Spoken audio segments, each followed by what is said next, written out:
1, 2, 3, 4. Exactly.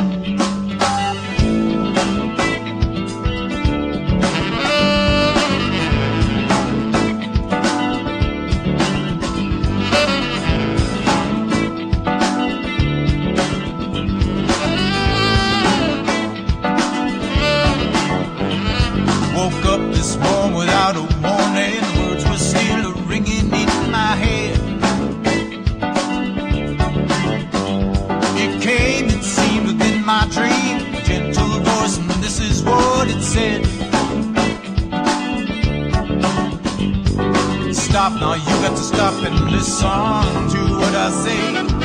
Stop and feel that you've been missing. Welcome to the 100th Monkey Radio with Tom and Ramon. This is being recorded on February 13th, good old lucky Friday the 13th of 2015. And, wow, I'll tell you what, Ramon, it's been an interesting ride, has it not? Already this year is shaping up to be quite remarkable. I went and did a sweat lodge, my second sweat lodge with my nephew here last weekend. And I won't go too deeply into it here tonight, but let's just say that I've broken into some new areas for myself, and it's quite exciting, the expansion of consciousness and the communication with higher selves and guides, or whatever you want to call it, the universal voice. It's quite amazing. And that my experience last weekend has kind of reinvigorated me to get in and do some more of those Tom Speaks videos that I haven't done for quite a while. So all of the listeners out there, look forward to something coming up along those lines. I will be doing something here in the next week or two and put it out there. So, one news thing that I saw this week, Ramon, that really, really intrigued me. A couple of scientists. What was that? Couple scientists have put out another theory, a new theory that disproves the Big Bang, and it leads researchers to admit that there was no leading researchers to admit that there was no beginning to the universe. Now, I'm going to go ahead and read this. It's not a very long article. It's just a page long here. I'm going to go ahead and read this because this is some really impressive stuff. And I'm going to be looking into this a little bit deeper, and hopefully these guys get some papers out on this that I can get access to. As creation theories continue to be proven and disproven by scientists, researchers from Egypt and Canada have agreed on a new theory that states that the universe had no beginning and the Big Bang probably didn't happen. The Big Bang singularity is the most serious problem of general relativity because the laws of physics appear to break down there. Co-creator of the new model, Ahmed Farg, I guess, Ali from, I'm just going to call him Ahmed from here on out for the rest of this, from Bena University and Zawali City of Science and Technology, both in Egypt, told Phys.org in a recent interview. Using updated geodesic data and new variables, the researchers basically reconfigured the physics behind the previous quantum equations to come up with a new model that they believe more accurately shows the history of the universe according to the laws of science. In this model, a fluid-like graviton substance, dark matter and dark energy, is thought to make up the universe with no real mass or gravity, leading to no finite size or age of the universe. Of course, as believers, this isn't exactly news to us. Psalms 90-92 tells us, before the mountains were brought forth, and ever thou hast formed the earth and the world, even from the everlasting to everlasting, thou art God. And later on in Psalms, chapter 93, verse 2, we read, thy throne is established of old, thou art from everlasting. God is the Alpha and the Omega, meaning that there always is and always will be. This is certainly an impossible idea to fathom, which explains why we, as humans, spend so much time and energy, and taxpayer money, trying to figure out the logical possibilities, even if they're as far-fetched as the origins of life happening from a Big Bang. When someone doesn't believe the Word of God, they seek the answers that are unexplainable except through Him. But in the traditional Big Bang theory of cosmic expansion that was first considered in 1927, scientists believe that a single point of origin existed around 13.8 billion years ago, and everything we know and everything we don't know has been created from that expansion. This theory was backed up by notable researchers such as Edwin Hubble, who only 2 years later in 1929 discovered that galaxies seemed to be drifting apart. And of course, there's Albert Einstein's general relativity theory that describes accelerated motion in gravitation to help explain the universe's expansion rate. But this latest research seems to show one thing that has stumped scientists since the Big Bang theory was developed. How did it all start? The Big Bang theory explained to scientists what happens directly after the universe began its expansion, but there was never a timeline for how that singularity began in the first place. Again, it seems like a silly argument for believers in God's Word because creation and eternity is explained all throughout the Bible. But this latest theory may work towards the idea that science can't simply explain everything. Once the idea is established, many atheist scientists might even admit that an intelligent designer may actually exist. A step in the right direction, at least. So, I read this article, Ramon, and I was like, oh, wow, finally, somebody is actually, it sounds like, and that's why I said I wanted to read more into this paper. It sounds like they've actually been able to put some math behind this and work through some of the other theories and tie some of this stuff together and where it supports itself. So I'm actually quite excited and hope this theory actually grows some legs and starts gaining ground here.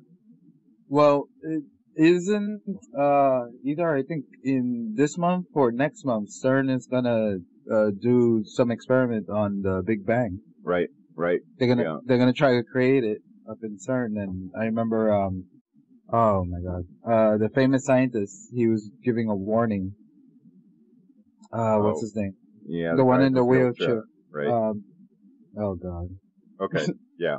Yeah. Anyway. I know what you're talking about. Yeah. So we have someone special here who's been on the show before, and I think this person is gonna be one of those people that once it's fully known and there's extraterrestrials that we know for 100% sure are here, and maybe even roommating with one or something. This person's gonna be well known for all the stuff he's pushed out throughout the years. So I would pay close attention to what this person has to say, because he's done a lot of work in this field of exopolitics, and that word came into my vocabulary because of him.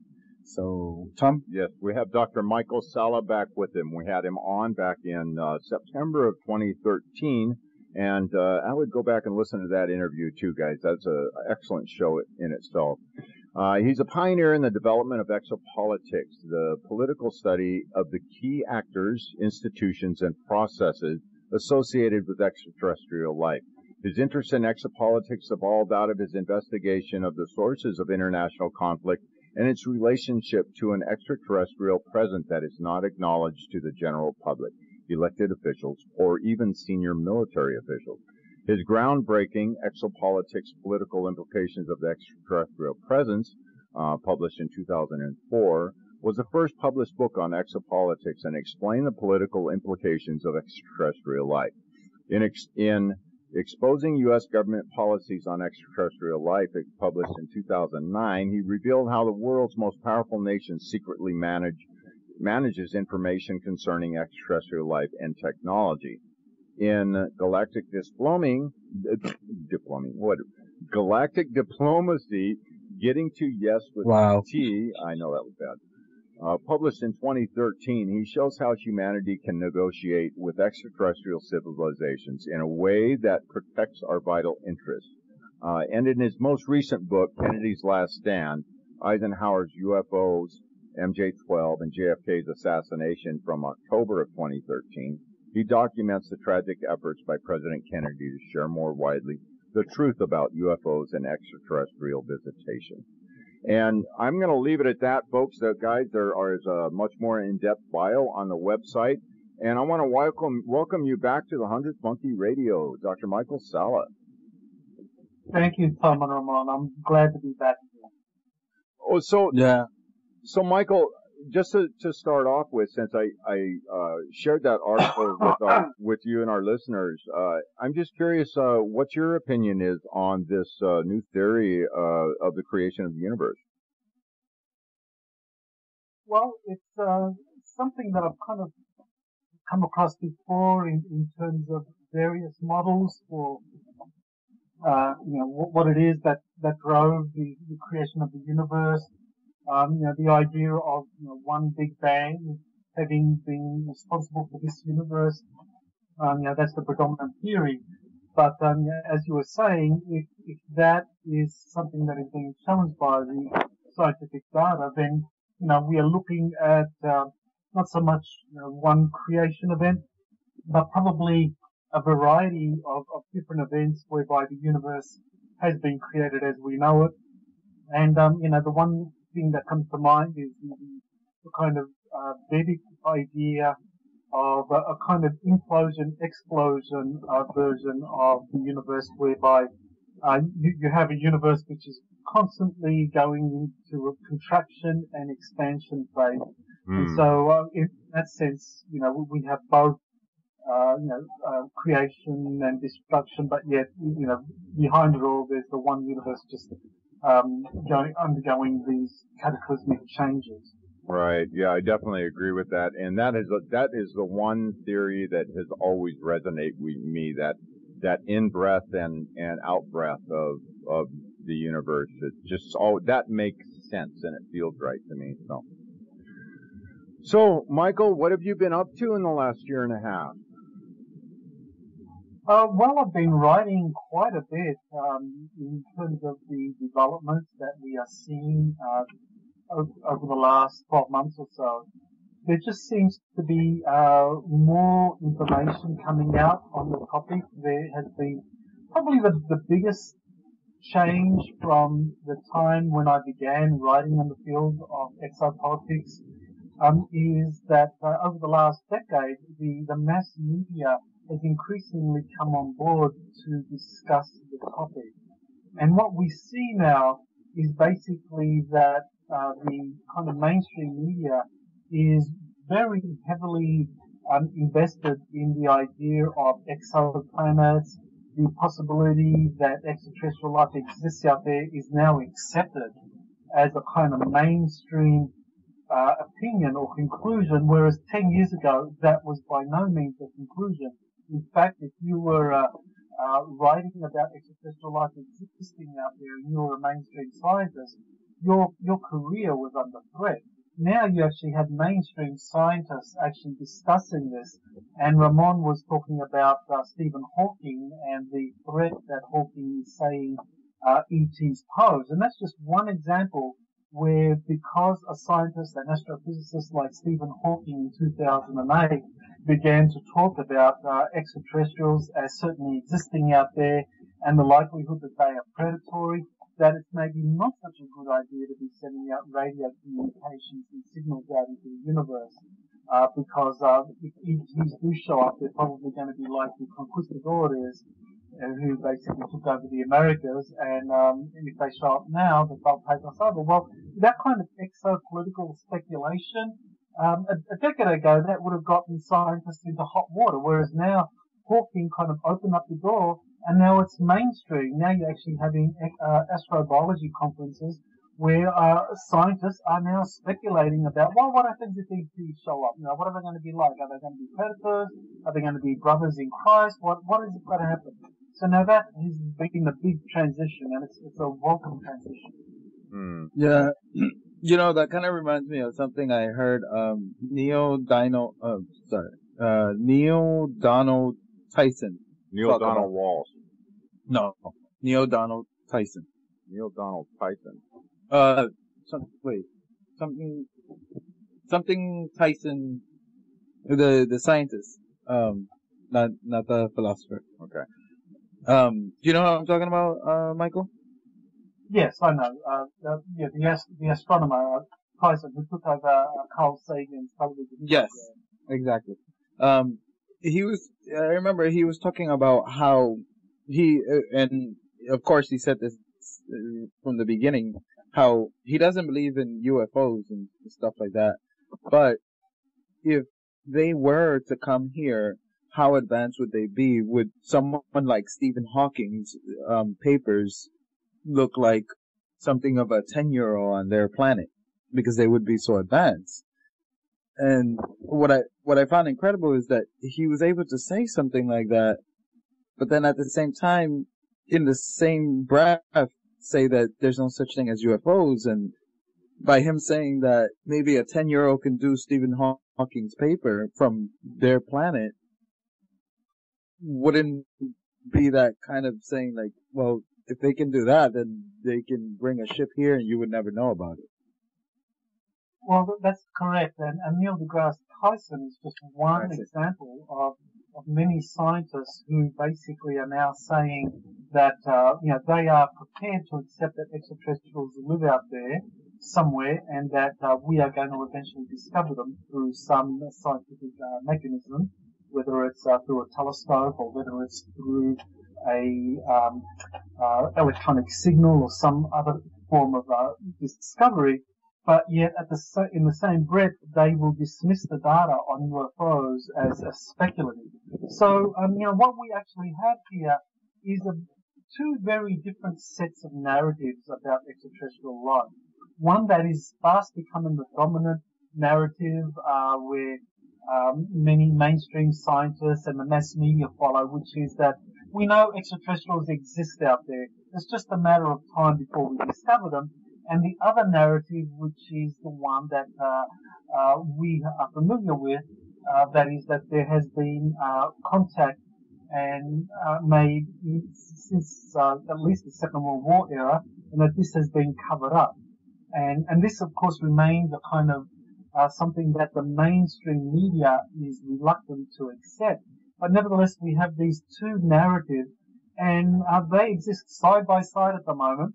Whether they come together or not, who knows? I mean, I hope they do come together because that's going to be a very important convergence. But I can see that there can be still an indefinite period of time where these two competing narratives kind of are maintained side by side for a decade or more. Yeah, that if I could go, well, same topic, but not so much about scientists, politicians, specifically Russian, how they, I don't know, how true this is, but the Russia orders Obama to tell the world about aliens or they will. Have you looked into that? Yeah, that's very important what you just mentioned there, Ramon, because that story first emerged in 2013 at the World Economic Forum in Davos, Switzerland, and at that particular event, Prime Minister Dmitry Medvedev gave a keynote address, and there was a story that appeared by Saoirse Fowle. And basically, that was making the case that Medvedev was going to be making this ultimatum to President Obama and to the United States to reveal, as you said, the truth about UFOs. Otherwise, they would. Well, that's a very interesting kind of concept because only a month earlier, in December of 2012, Prime Minister Medvedev basically made off-air comments to a reporter from a Russian television station that Russian presidents are briefed about extraterrestrials. And so when that story came out by Saoirse Fowle, many people thought that, well, this might be real. But the question that is raised here is just how credible is Saoirse Fowle, because it is a site that is known for kind of exaggerating other data out there, and in fact may well be a disinformation site associated with one or more intelligence services. What's interesting though is that very recently that same story was repeated by Disclosure TV. That Disclosure TV is a very popular website. It's a YouTube channel, and it puts out videos regularly. And it basically put out a story that was a verbatim repeat of the same story that was put out by Salla in 2013. So on my exopolitics.org website, I wrote an article about that. And my conclusion was that essentially this was some kind of disinformation act to kind of like make it look as though stories about Russia being involved in making ultimatums to the United States about releasing information on UFOs were disinformation, because the 2013 story didn't actually result in anything that we could tell, and so the UFO disclosure story referred to that same story in the future tense as though it was going to be happening, but it actually happened 2 years ago. So it just made the whole story look ridiculous. Right. So to my mind, this was something that was probably aimed to make it look as though Russia is not involved in any efforts to disclose the truth about UFOs. But in fact, it's actually the opposite. That Russia is heavily involved in that. And that I think the Ukraine is actually a theater whereby Russia is being pressured not to move forward on the UFO disclosure issue. Well, what specific has happened there in Ukraine that makes you say that? Well, since the beginning of the crisis in the Ukraine, there have been a number of investigations done in what it was that actually occurred in Ukraine. And the dominant narrative from the West, of course, is that the Ukraine is a place where basically you have these freedom fighters, these heroic demonstrators that were behind the Maidan demonstrations that were basically being tyrannized by the government at the time that was supported by the Russian state, and that they actually the government supported by the Russian government was responsible for the killing of demonstrators, and that this led to the revolution. While the truth is actually more murky than that, it turns out that the people responsible for the deaths of the Ukrainian demonstrators were in fact a third party, a shadowy group that were not at all aligned with the Ukrainian government at the time. So in fact, there have been a number of sources that have been investigating this, and they've been able to identify that this third party was basically associated with the CIA.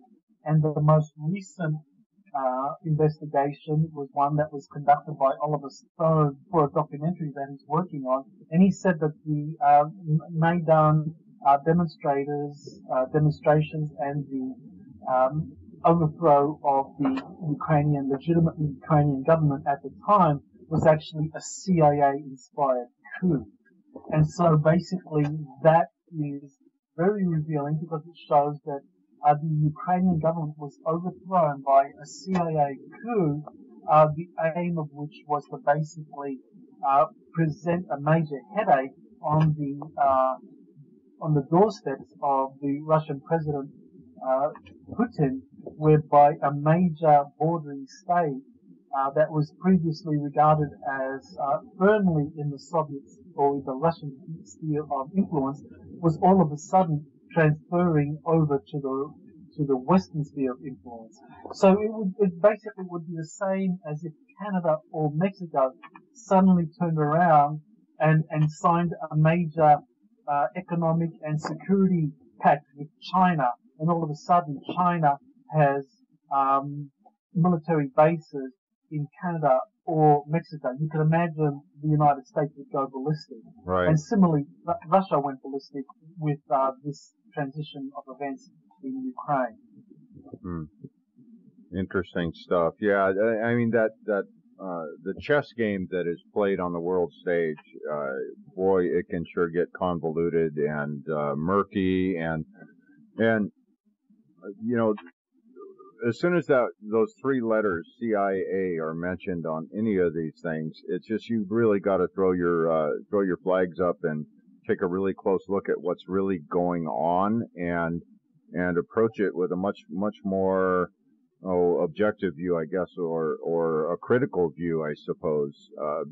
They've got such a horrendous history of starting these wars and you know, deposing leaders, and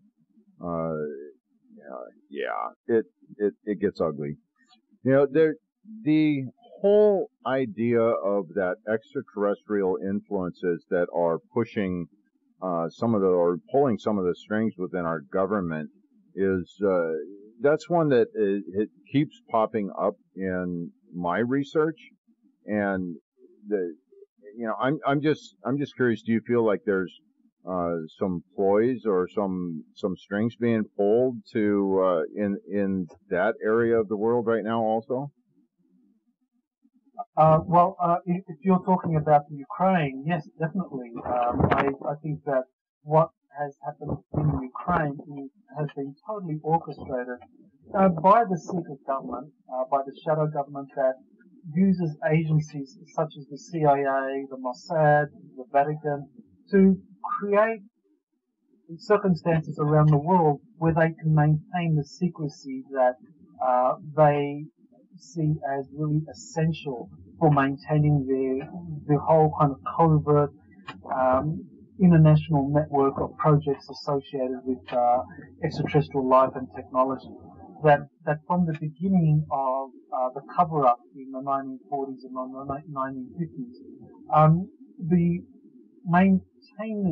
the maintenance of kind of international conflict was critical for kind of like being able to create the funding, to maintain the secrecy, to basically exert pressure on countries around the world so that they could basically fall into line and transfer control over any extraterrestrial technologies or information that came into their access. So I think what we are seeing in Ukraine is just a continuation of that secrecy system. But I think the important thing to keep in mind is that the Russian government, since the collapse of the Soviet Union, has been very proactive in releasing information on extraterrestrial life. And the most recent example was in September of 2014, when the Russian government or the Russian Space Agency basically released the results of an investigation by their scientists of material that had been found growing on the windows of the International Space Station, and they basically concluded that this was a form of sea plankton. Well, the International Space Station orbits at an altitude of roughly 220-230 miles above the Earth's surface, and that's basically a vacuum of space. And for sea plankton to be growing up there, I mean, that's impossible if you believe NASA that life can't exist in the vacuum of space.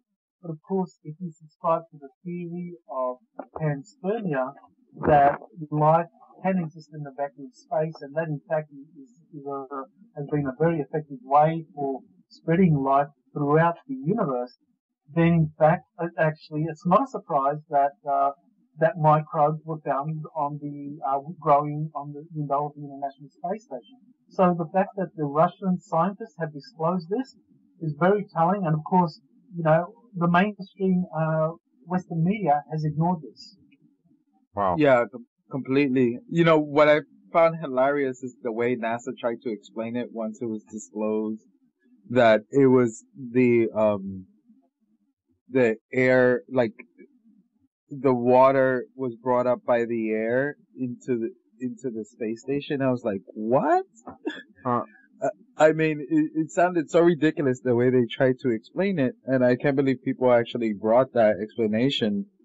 If that was true the way they explained it, then that either A, they're proving the theory that, you know, if that's true, that the air pressures can bring water out of the planet like that and bring the plankton, then shouldn't the vacuum of space had killed off all the according to modern day theory, kill off all the plankton? Yeah. Well, that's a very important point there, Ramon, because if, for example, somehow air currents took some of the sea plankton and kind of took it up to 220, 30 miles above the Earth's surface, highly, very unlikely, because I mean it's basically just about a vacuum up there. The number of air molecules up there is kind of minuscule. But just by some incredible air currents, if it was taken up there, that wouldn't explain how the microbes were actually growing. Exactly. These were growing on the window of the International Space Station. So if you could explain how they got there by some chance air currents, you couldn't explain how these things are thriving up there. Yeah. What are they eating? Yeah, I mean, what are they eating? What are they using for fuel? I mean, in the vacuum of space. Exactly. Yeah. So there's stuff up there floating in space where these microbes can survive. Mm. Yeah, I think they're probably more like space plankton than sea plankton. So some of these sightings that have been made and what that we've interpreted as kind of like living craft or geez, I don't know. There's been all sorts of terminology that's been used around them. But some of these sightings that we've had, it seems to me, and I feel like they're actual living creatures that are floating around in our atmosphere or out in space itself. What do you think about large creatures that could exist in that vacuum? Oh, well, that's kind of a really fascinating question, Tom. Clearly we have microbes that can exist in the vacuum of space, and that would suggest that, well, then why can't you have larger organisms living up there? And there wouldn't be any reason why space is just another medium, just like in air. Air is a medium, and we know there are all sorts of life forms that can exist in the air.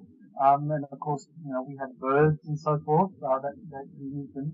That air is a medium for them. The ocean is probably a better analogy, where it's almost, it truly is a completely different civilization or a different world.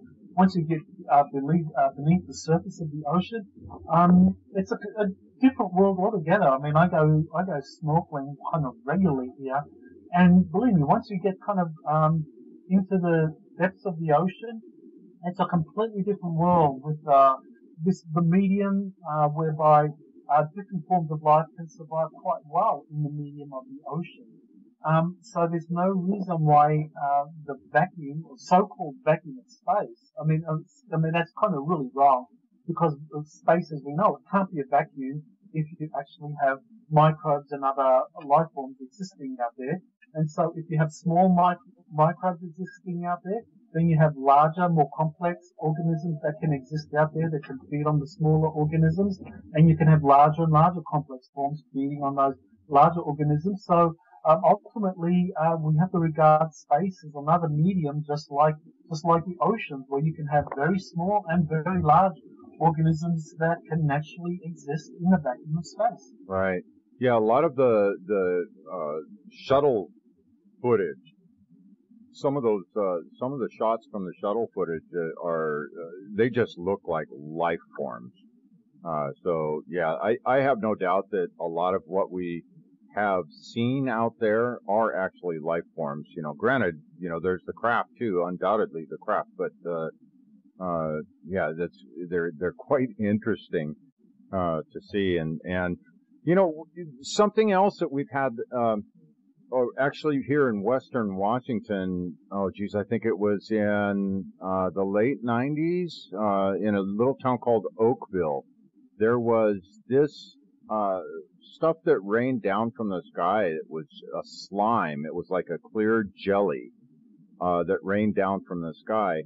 And when I heard that story, I started putting two and two together myself, and I kind of thought about those life forms that because at that point I'd already considered that some of the things that we were seeing up there and getting footage of were actually like jellyfish, space jellyfish, for lack of a better term, and that gel that fell, I mean, it fell over this whole town. That it was could possibly be what part of, like that life form that had died and broken apart, coming back into the atmosphere or something. Interesting stuff. Yeah. The other thing that I don't understand scientists sometimes, most of the time actually. For example, we can have life in a nuclear reactor. So if we can have life in a nuclear reactor and we found life in, next to volcano vents under the ocean where the water's like over the temperature of boiling, but because of the pressure, and there's life, that any other life that goes there would be boiled alive. Yet we find like bacteria that eats arsenic and that eats minerals. We find all different types of life forms living in very strange places here on Earth. That just tells you that there should be life even on stars everywhere, and all over. Yeah, everywhere. Well, that's been also one of the big changes over the last few years, is that the examples of extreme, I think they call them extremophiles, basically life forms that can live in extreme conditions.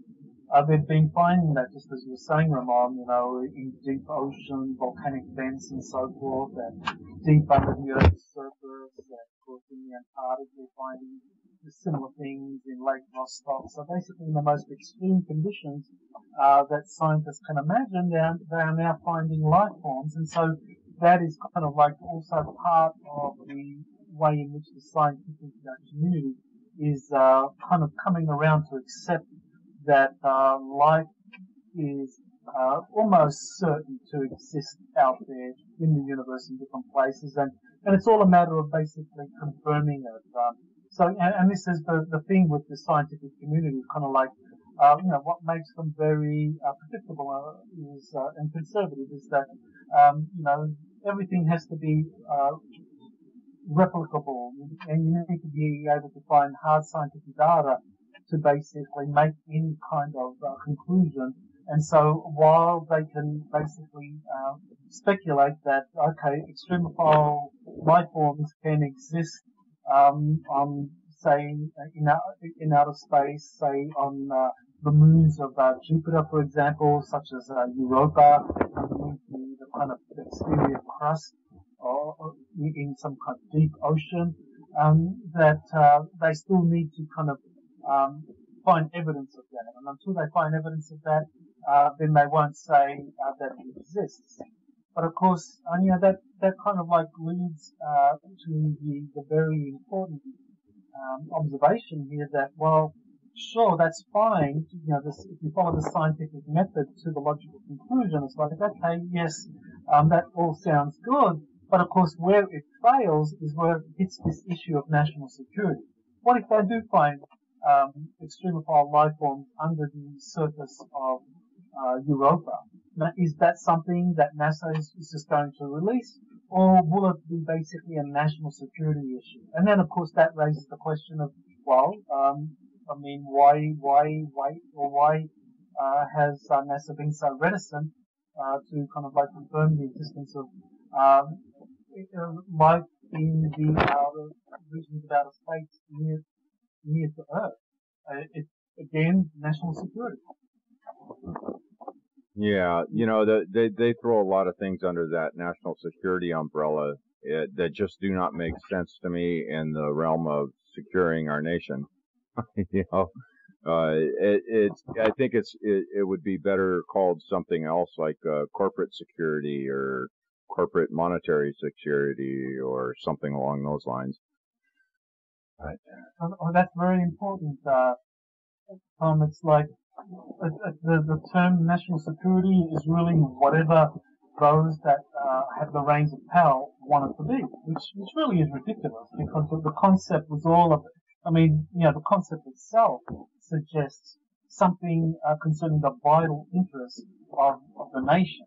But of course, what you have in practice is that whatever any manager or whatever government agency, whatever they want to kind of keep secret, they just kind of attach the national security label to it. And so it's almost a kind of label on anything you want to keep secret, regardless of whether or not it reflects the vital interests of the nation. And truly, I mean, can you say that, hiding from the general public that life, that microbial life that's being found on, say, Mars, is somehow threatens the vital interests of the nation? I mean, that's ridiculous. But of course, that's exactly what happens all the time with NASA and the Curiosity rover. Right. Yeah.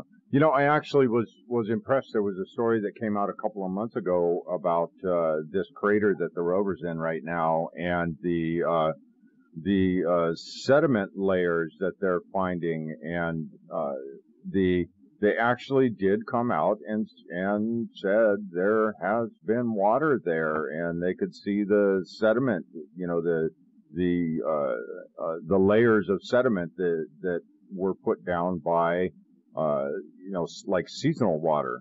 So I was impressed that they came out and said that much.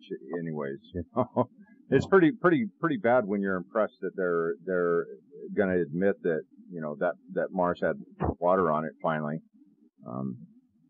Yeah, as being impressive. Yeah.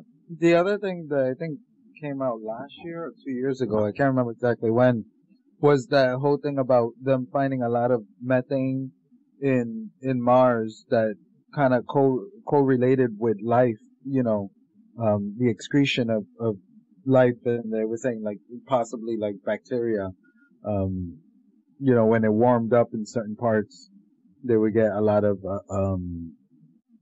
methane.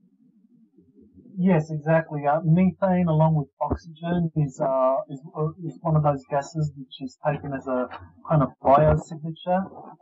This is something that can be detected in atmospheres of planets that actually hold life. So, for example, in the Earth, you have an abundance of oxygen at the moment. That's because oxygen and methane can't both exist at the same time in heavy concentrations in the atmosphere of the planet because basically the two molecules kind of counteract each other, and oxygen kind of like leads to the disintegration of methane.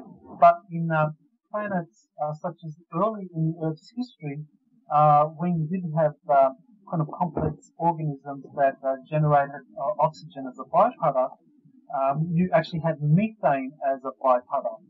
And in those planets, so early in Earth's history, for example, the biosignature of Earth, would have shown that there was an abundance of methane in the atmosphere.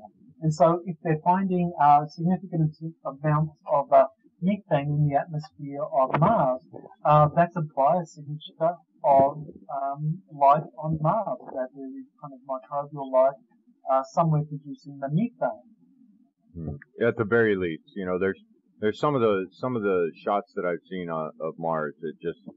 It appears to be vegetation, and they've some of the shots that you can get of Mars are there are definite things that look like vegetation and things that definitely look like liquid water. So I actually have no doubt in my mind that there is actually zones, and this is up closer towards the polar ice cap in the northern hemisphere, that it just looks to me, and that there's already things growing on the surface, and who knows, it might be a completely human friendly environment. I mean, people may be able to live right on the surface there. And there's a lot of stories out there about just people being able to do just that too. So, Yeah, that's really important, Tom. And there was an astronomer who worked at the U.S. Naval Observatory, Dr. Thomas Van Flandern, and back in 2001, 2002, he basically did a press conference and released a lot of the data from some of the Mars probes showing exactly what you were describing, evidence of vegetation around the polar regions of Mars, and he basically was able to show pretty conclusively that this was seasonal and this was vegetation, and he actually had written several articles for peer-reviewed journals because he wanted the scientific community to kind of like discuss this. And part of the press conference, the rationale for that was that these scientific journals refused to basically publish his articles that really were very well researched and basically just raised questions for the scientific community based on data that NASA itself had provided. And basically, in his paper, he was saying, well, here's the data NASA has provided. This looks to me like vegetation on Mars.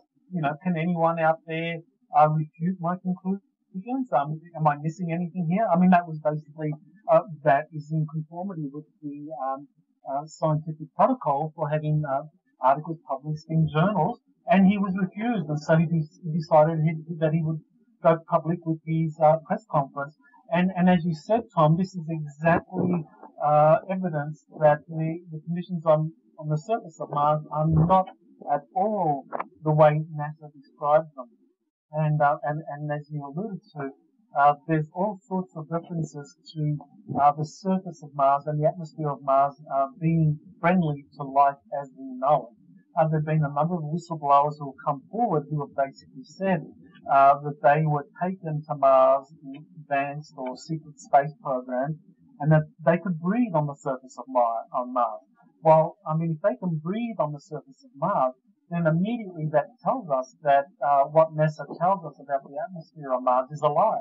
Right. I mean, NASA tells us that Mars is 96% carbon dioxide and only has trace amounts of oxygen, less than 0.1% of oxygen on the surface. Well, if people can breathe on the surface of Mars, well, that's a lie. And we also know from Curiosity rover images that they have been able to show what appears to be life forms, lizards and squirrels and birds and ducks and so forth roving the surface of Mars. Well, if all of these life forms are roving the surface of Mars and people can breathe on there, well, you can be sure that the surface of Mars is not 96% carbon dioxide. Right. Yeah. So there's one whistleblower that's been out here in the last year that I was going to bring him up. There's a big question mark above my head, and this is the Captain K and his story. The information that he shares, well, number one, I don't know. I have a little bit of problem with this. The whole time aspect of his story, spending 17 years and then coming back and being the same age he was when he started the 17 years, that part I have a little bit of problem with. There's the whole storyline and the experiences that he shares, that stuff, there's, I have to just put that in my bag of information and to be corroborated down the road somewhere. But I don't know. What's your take on what he's put out, and even that whole idea of our military action within our solar system, at least? Well, it's a fascinating case, and as you said, Tom, it's really hard to kind of wrap your mind around the idea of age regression. And I must admit, if Captain K or Randy Kramer, that's his real name, if he was the only one saying this, I would be highly skeptical. But he's not the only one that has said this. Others have come forward to say the same thing. Michael E, author of the Mars Records, basically said the same thing, that he did a 20-year tour of duty with the secret space program, and at the end of that tour of duty, he was age regressed. You also had Duncan Cameron and Preston Nichols and Al Bielak saying the same thing, that they were age regressed after working with the covert space program. And so basically it means that he is not the only one that has basically said that at the end of a tour of duty that he is age regressed. So as hard as it is to wrap our minds around it, there are others basically saying the same thing. And this is one of those things where it's like, we've got to consider that the secret space program, that the covert programs that exist are 30 to 40 years ahead of us in technology. They are doing incredible things. They're able to clone bodies. They're able to do time travel. They're able to time regression is not something, or age regression is not something that we got to kind of dismiss out of hand because we kind of can't wrap our minds around it given our current level of technology. In Right. 30, 40 years, we might be able to do time. We might be able to do age regression the same way in which we today have kind of like we can do things like mobile phones, where we have 3D printing. We are actually starting to develop teleportation technologies. All of these things that, say, 30 years ago seemed to be scientific, seemed to be sci-fi, but now they are kind of mainstream. Well, in 30 years' time, things like age regression and cloning and so forth, that might not be such a kind of incredible thing to wrap our minds around. So for that reason, because there have been others that have come forward and said the same thing, I, in my mind, say, okay, it's plausible that Captain K, Randy Kramer, could have been age regressed so that he can be reliving 20 years of his life that he previously lived as part of a kind of tour of duty of 20 years where he spent 17 years on Mars as part of a secret kind of Mars colony, a military colony on Mars that was set up to give protection for 5 civilian colonies on Mars. And then he spent the last 3 years of his tour of duty as part of his secret space program. That, to my mind, that makes it plausible. Now, that doesn't mean that I think that is 100% accurate, because, when you enter this whole field of covert programs, one of the security procedures that they have in place is mind control. Right. And so when you have mind control, you've got to accept the possibility that, okay, there can be a mixture of real memories and experiences that the person is reliving or regaining memories of, along with basically false memories. So Right. What are the false memories and what are the real memories? We don't know. But what I do know for certain is that when I interview someone like Randy Kramer, he is totally sincere, and he is telling you things that he believes happened to him based on his recollected memories. Now, are the memories genuine memories that he experienced, or are they false memories that have been implanted into him? I don't know. We don't know, and Randy Kramer ultimately doesn't know himself. I mean, he can't say for sure, but he's sincere that this is what he remembers to the best of his abilities. And so, to my mind, we kind of got to give him the time of day and then do our homework to find out, well, are there others who have experienced similar things? Can we corroborate his testimony? Can we do cross-referencing with others? And I just mentioned a few people that I said before, like Michael Ralph and Duncan Cameron and Al Bielak and others that have actually been able to come up with similar stories about age regression. Right. Well, Yeah. that's why there's still that big question mark above my head. Yeah, you know, like especially like in Duncan's case, where if someone like tries to attack Duncan, I remember he was saying if someone tries to attack him, he can do things without knowing how he did it, and other people who see this is like, oh, where did you study this or that type of martial art? He's like, I don't know what just happened, kind of thing. It's almost like a protection program that his mind has that he's not even aware of. Right, right. Yeah, and that's important what you just mentioned, Ramon, because this is exactly the same thing that Randy Kramer has said has happened to him. That even now, in the time that he has been living, that he is living in terms of a kind of conventional time stream where his present personality can say that, 10 years ago, 20 years ago, I was in this time and place and this is what happened to me. Quite aside from the 20-year tour of duty that he spent on Mars and in outer space, that the last 20 years that he can remember in a kind of conventional time stream, he can point to time where he was actually taken up to the moon, and the abilities that he had were basically reactivated, because essentially he's a super soldier.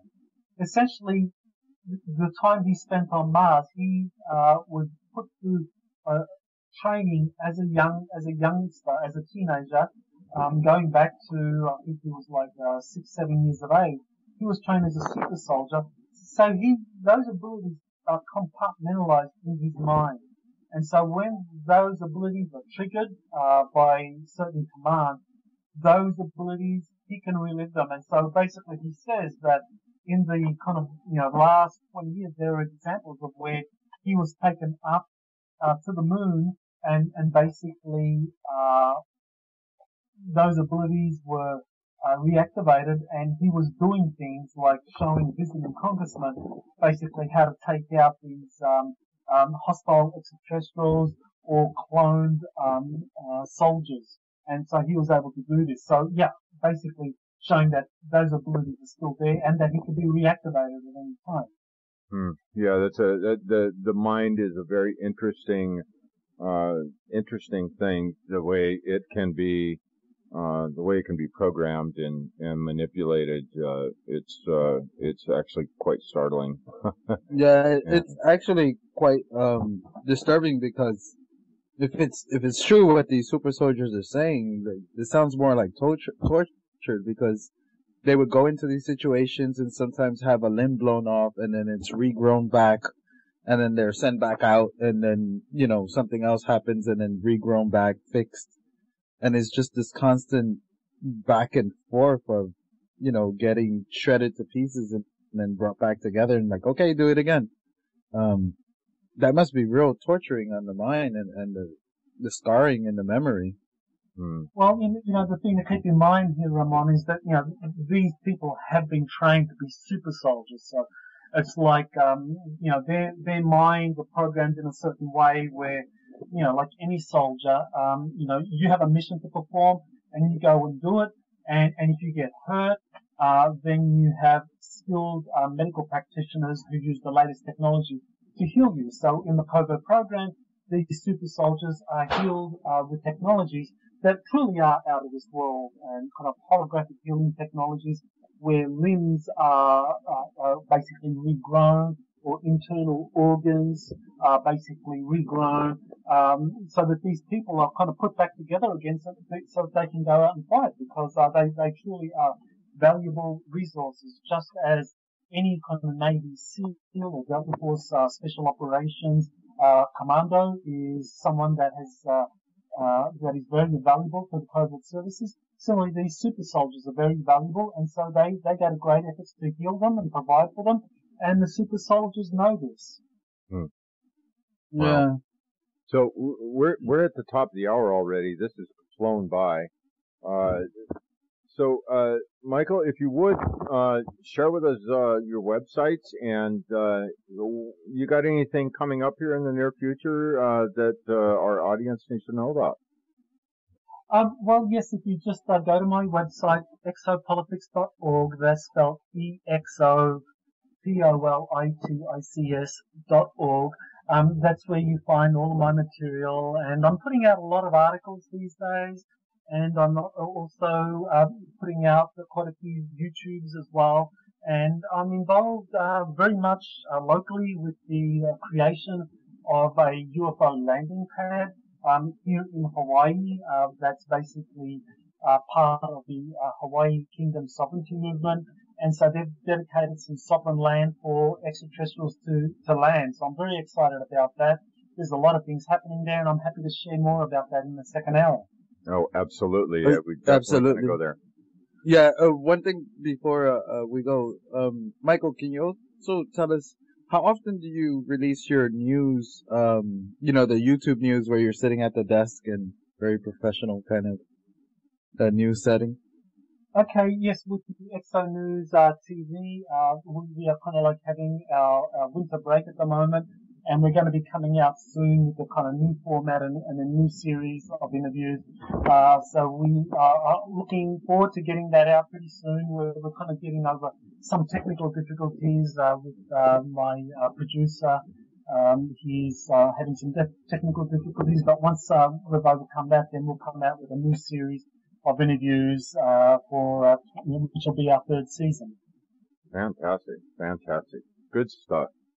All right, guys. Well, if you're out there listening to us on one of those other places, the YouTubes, the Vimos, the iTunes, the iPod, whatever thingamajigs, audio, video things out there, and want to check out the second hour, hop on over to the 100thmonkeyradio.com, and you can see all the material that we have there. We are in our 5th season now and enjoying the hell out of it. So come on over. We will be back in hour 2, and we'll definitely, let's start off with talking about the landing pad in Hawaii. That's an exciting project that was just getting off the ground last time we talked to Michael. So. Yeah, I also want to cover the article you did on Peru as well. In that. Good stuff. All right, guys, we will be back in a few minutes. Condemnation without investigation is the height of ignorance. The love you deny is the pain you carry. And actually, Tom, we'll be back as fast as you can click onto the next button. Exactly. Stop and feel that you've been missed on along the way. Put aside your petty fight, serve your dignity. You've got to show the heart that you've been hiding and set it free. There's just one door in the world gone wrong. We all need love, and if the cure for one is the cure for us all, there's an urgent message trying to reach you. It serves yourself and pick up the call. You gotta pick up the call. It came the same way the very next day. The words they just kept on coming through. Hard to conceive if you believe me. This is what you really want to do. You got to tune into your inner being. Now let it be. You got to activate your inner vision. Now let it see. Cast out the doubt, the mindless chatter. Now let it go. It's time to tap into the heart of the matter. 'Cause don't you know, there's just one door in a world gone wrong. We all need love, yeah. And if the cure for one is the cure for all, step right up and don't be shy. Excuse yourself and pick up the call. Pick up the call. You gotta pick up the call. Pick up the call.